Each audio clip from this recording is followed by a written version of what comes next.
Soku z Wadowickiego Centrum Kultury. I na podstawie naszych podróży do mniejszości etnicznych stworzyliśmy warsztaty Dotyczące kultury łemkowskiej.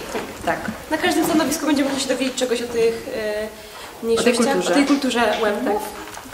U nas W sumie jest bardzo mało znana. Przedstawionej w formie zabawy dla dzieci, ale nie tylko. Będą puzzle, pisanie na złoto. skąd się wzięła ta nazwa? Opowieści, Będą wiersze, poezji. wiersze. Będą piosenki przede wszystkim śpiewać. Tak. Wszystkiego podróżu. Będzie można namacalnie Sławni ludzie poznać. No i cieszymy się, że możemy to zrobić, bo te wszystkie podróże, które mieliśmy, to jest taka nasza forma wdzięczności za to, że mogliśmy poznać tyle wspaniałych miejsc po prostu.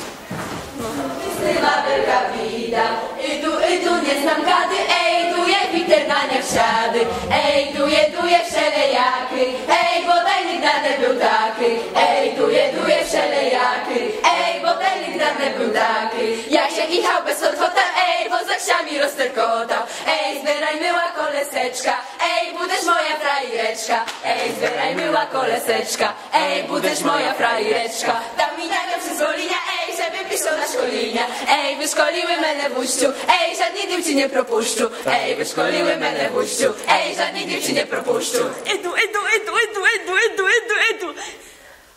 Witernania wsiady.